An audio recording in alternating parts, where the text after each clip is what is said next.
In this lesson, we're going to go over the divisibility rules for the numbers 2, 5, and 10. To know if a number is divisible by 2, all you have to know is that it ends with an even digit. And our even digits are 0, 2, 4, 6, and 8. So if it ends with any of those numbers, you automatically know that the number is divisible by 2. So let's look at these examples right here. Can you tell which ones are divisible by 2 just by looking at the last number? 12. 2 is an even number, so it's divisible by 2. 21. It ends with a 1, not an even number, so not divisible by 2. 40. It ends with a 0, so it is also divisible by 2. 15. You're right, it's not divisible. What about 34? 34 is divisible by 2 because 4 is an even number. And 58, yep, also divisible.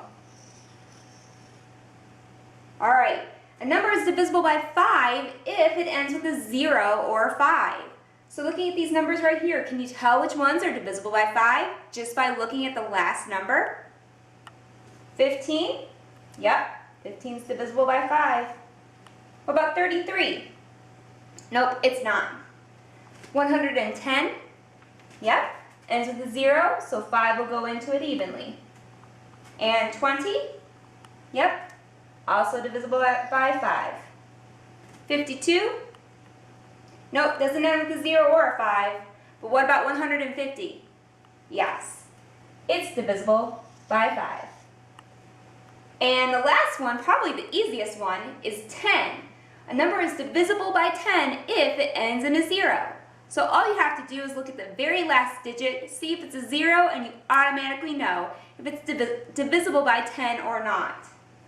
So let's look at these examples right here. You probably figured out the oddball, which one doesn't fit in with the rest of them. Alright, so 340, definitely divisible by 10. 470, also divisible by 10. 215, nope, doesn't end with a 0. So that means that this last one over here, which ends in a 0, 1,790, is divisible by 10. And those are your divisibility rules for 2, 5, and 10.